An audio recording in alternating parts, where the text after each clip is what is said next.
So Kevin, we're here where it all began in Bishopstown, your Centra in Bishopstown.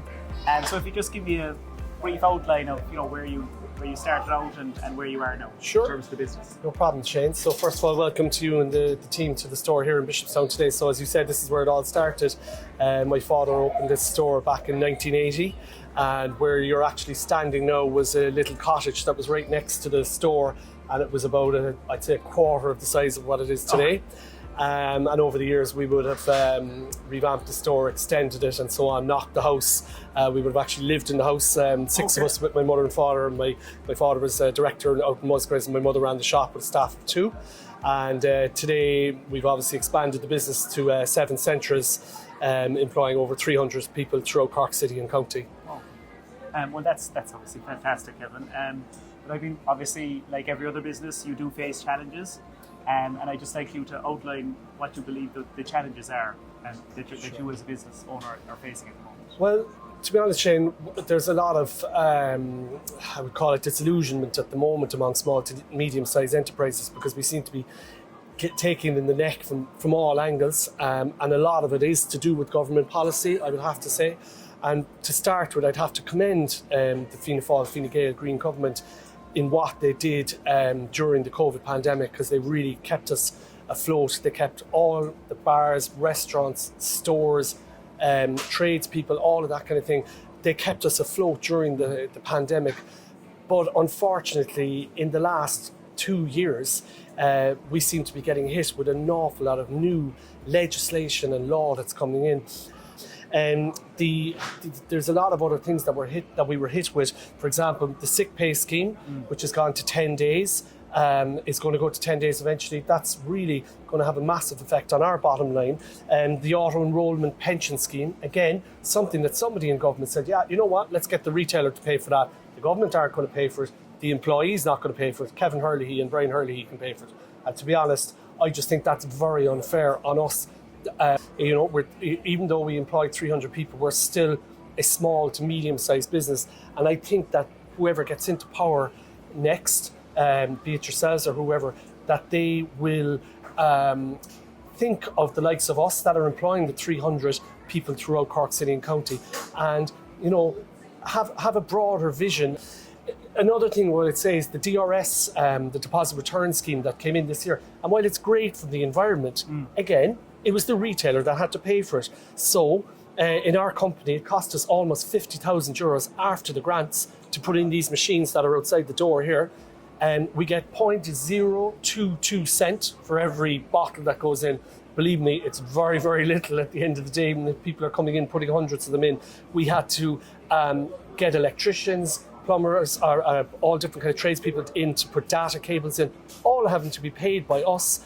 And I suppose, Kevin, a big issue is the fact that if 1 or 2 of these things were coming at the one time, it manageable, but the fact they all seem to be happening at the exact same time. I agree. Like Shane, it's an avalanche of stuff over the last 2 to 3 years that's been hit by, and it is very disheartening for business owners. I was at a meeting last week with all Centra owners from around Munster. Everybody, and it's not just us. Everybody is feeling the same at the moment, and we're just kind of saying, where's it going to stop? When are they going to stop putting their hands into our pockets and possibly put their hands into someone else's pockets if they want to implement such things like DRS and minimum wage, etc. Okay. And the last thing really, which I would have massive concerns about, is the security and the issues that we're having in our 4 city centre stores around antisocial behaviour. I mean, you can see it today all over the news, the issues that happened last night in Cork City. Yeah. At 10 o'clock last night on Oliver Plunkett Street. We had to close our store on Oliver Plunkett Street because of what happened. It's happening on a daily occurrence. I had a break-in in one of my stores 2 weeks ago. The guards are doing their best. They caught the 2 guys in question, and they had a special sitting at the district court that afternoon, and the 2 of them were released on bail, and they were back out in the street inside my store stealing at 6 o'clock that evening. Yeah, the exact same people. Right. So it's really, so there's no consequences as far as they're concerned. No. There just doesn't seem to be any consequences, and I believe that the Gardaí are doing their best. Yeah, but to be fair to the guards, they are trying their best. They're very under-resourced, so whoever gets into government needs to really, really fast-track that thing. I'm not saying bring in the army, but there was a question said about possibly bringing in private security to help out, the way they do it on the Lewis and the intercity trains. Maybe that something like that could happen, but there's something needs to happen because I know that Dublin is far worse than Cork, but look, my heart is in Cork. I'm born and bred in Cork, Of course, yeah. and I'm concerned for Cork, and that really is a concern for me. It's a at the massive moment. issue, and it's Yeah. getting worse. It is indeed, yeah. Okay. Okay, well, there's a lot of challenges, obviously, Kevin. And what would you see as some of the solutions that the government could try and implement over the next number of years that would help matters? Well, I think dialogue and communication is a start. That's a huge one. Come and talk to us, come and talk to the small to medium-sized enterprises within the country. And I'm not just saying a Centra store, I'm saying publicans, restaurants, be they whatever, and listen to our concerns and try and help us out and try and implement the systems that we're requiring.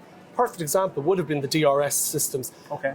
Somebody up in Leinster House or wherever made a decision saying, yeah, Kevin and Brian Herlihy can pay for that. That shouldn't have happened. And there wasn't any No. consultation or anything? No consultation, no communication, nothing. It's pay it, do it, that's the law.